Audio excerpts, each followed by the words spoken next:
Hey, what is up guys? GuitarRock here. Welcome back to another Honkai Star Rail video.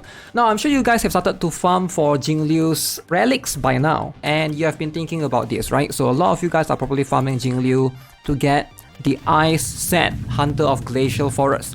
However, there's been a resurgence and discussion with other players. You have seen this being discussed everywhere on Twitter, on Reddit, or in other YouTube videos or other content creators that talk about this as well, is the 4-piece of the Quantum set, which apparently that might seem to give you better value overall. Now, what am I talking about is this particular piece right here, the Genius of Brilliant Stars. Now, the 2-piece of this, obviously, it gives like a quantum damage 10%. Obviously, Jingliu won't be able to benefit from that because she is an ice destruction character. So, when you're using this piece on Jingliu, you need a 4-piece, a very good 4-piece at that. So, when the wearer deals damage to the target enemy, ignores 10% defense. So by default, Jingliu is going to have the 10% defense ignore already built into her.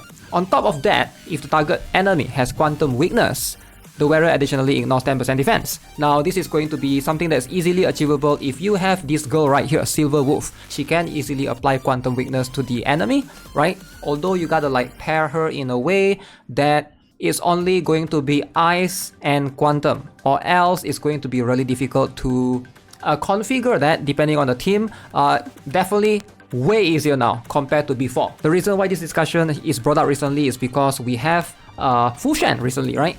If you pull for Fushan, she is going to be able to fit in the quantum team perfectly. So she pairs well with Jingliu because Jingliu is going to be able to take Fushan's HP alongside with Link's as well. So you can see how Jingliu fits into the equation. If you have like Fushan, Link's, and Silver Wolf, and then Jingliu. So that is going to make this particular 4-piece a really good set for Jingliu. Obviously, if that's your team, this is like going to be the best set for Jingliu. I do think the 20% defense ignore is something to not be trifled with. The reason why this is going to be so good is because a lot of the end game contents in Memory of Chaos 10, if you fight all the monsters in this particular MOC, Forgotten Hall, etc.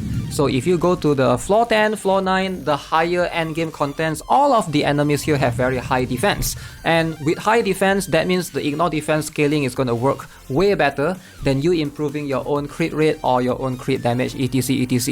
So Jingliu's Lightcone has this particular ability, right? If you guys haven't seen it yet, it gives you crit damage 20%, okay?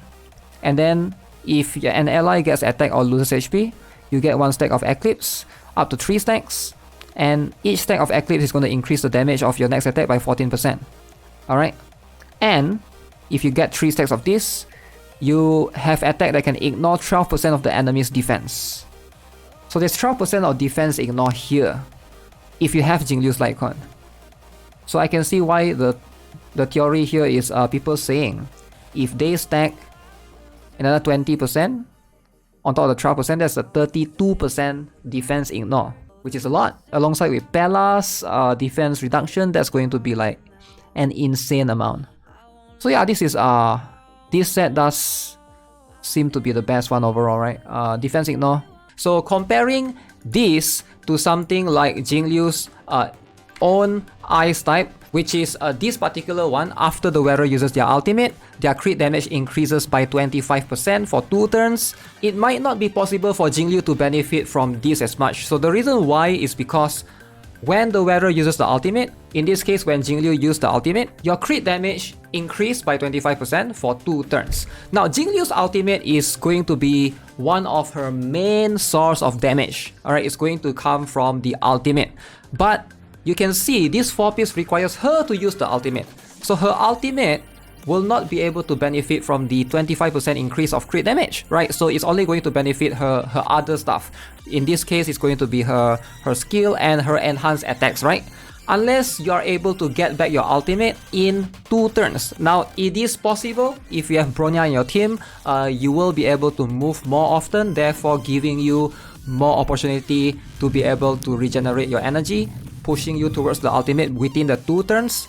Might be possible with Bronya, but in a lot of other team comps, if you don't have Bronya, for example, this might be harder to achieve, which is where I can see why people are going to say that the 4-piece Quantum is going to work more consistently. It works every time, right? Every single time your regular attacks, your basic skill, your ultimate will always get a 20% defense ignore by default. However, you're gonna need Silver Wolf, right? If you don't have Silver Wolf, this is going to be hard to pull off. Ideally, what is going to be the best for Jingliu might not be the best for you, right? If you don't have Silver Wolf, you can't really take advantage of this 4-piece set as well. You gotta think through carefully. Also, substats is something that is a pain. I've been farming for days now, and this is I want to show you guys, man. I swear. Look at this. So this is going to be one of my better ones, right? So I know it sounds crazy. How is my better ones so terrible? I got one into flat defense as well. So you can see I've been trying to get good hit piece on my Jingliu and to no success. So look at this. So this one has crit rate, crit damage. Guess what? It wasted 2 points into effect resistance, and I got break effect as well. I'm not sure if I want to plus 15 these. And then this one, it goes all into attack percent, crit rate percent, not really quite there. This one is a good one, but it keep going into break effect and effect resistance. At that point, I feel like giving up, you know. But if it goes into crit damage at plus 12, maybe I'll consider this. And then this particular one is not that good. Ideally, Jingliu does has plenty of crit rate percentage on her traces as far as I know. And also if you notice her skill, right, she has this particular talent where when she enters the spectral transmigration state, her crit rate is going to increase. So there's a chance that she will benefit more from crit damage body. If that's what you want to go with, make sure you pay attention to that. So crit damage body and then speed boots is going to be the best on her, right? And then for this particular rope, you want to go attack percent since she's a damage dealer, and obviously ice damage boost for the ball. Now here's one more thing that I see players brought up, right? The inefficiency of farming the ice set, which makes a lot of sense if you think about it. It's probably less efficient for a lot of free-to-play players especially. Damn, there's thunderstorm going on around. Hopefully you guys are not bothered by that. You can see, so this particular one, right now, if you farm this dungeon specifically, there's a chance for you to get the wind set. Now, the problem with the wind set is a lot of characters or a lot of wind characters don't really use this as much. So let's talk about a few options, right? First up, Blade. He doesn't really use this. Blade is better off. His best in slot is going to be this particular one, the Longevous Disciple. Now next up, Shampoo. Shampoo is not really a main damage dealer. He's much more of a sub DPS that complements other DOT characters, for example Kafka.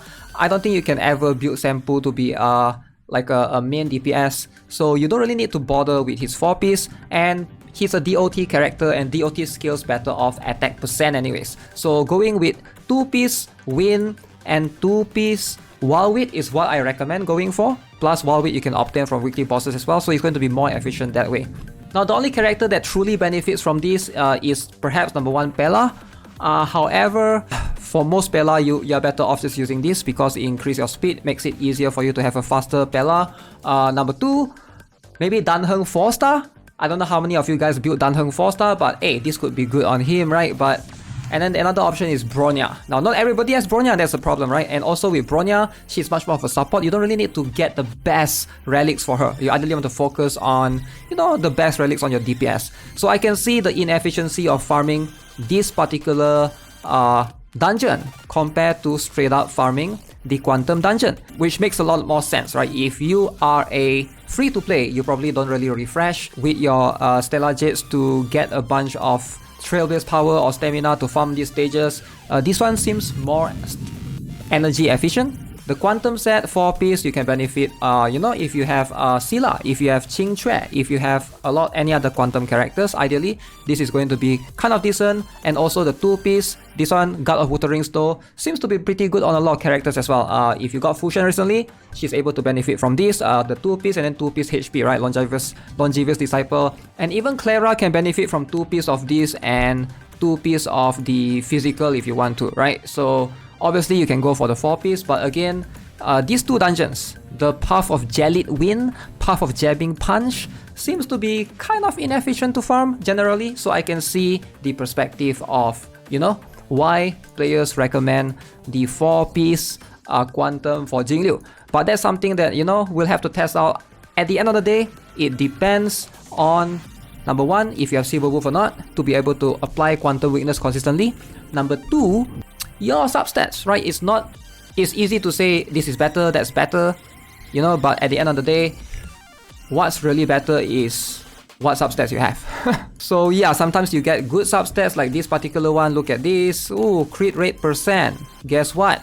It rolls everything into defense percent and effect hit rate percent. It did not go a single point into the crit damage percent and attack percent, and it pisses me off. Alright, that's going to happen to all of you at some point in time.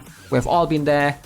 Extremely painful experience, right? At the end of the day, farming relics is a pain, but planning ahead is something to consider. So yeah, 4-piece Quantum might be a possible alternative for your Jingliu. It's going to be a bit expensive because you are going for 4-piece. Ideally, you want to have at least 75% crit rate, 150% crit damage. Maybe Jingliu can get away with 50% crit rate by default because she is going to have lots of crit rate percent traces, but she's not released yet, so I want to wait for the official release day to discuss about that. So with that being said, that's gonna be it for this video. Let me know what you guys think. What are you guys farming for your Jingliu? Let me know in the comment section below. As always, subscribe, give this video a like. I'll see you guys in the next one. Have a nice day. Goodbye.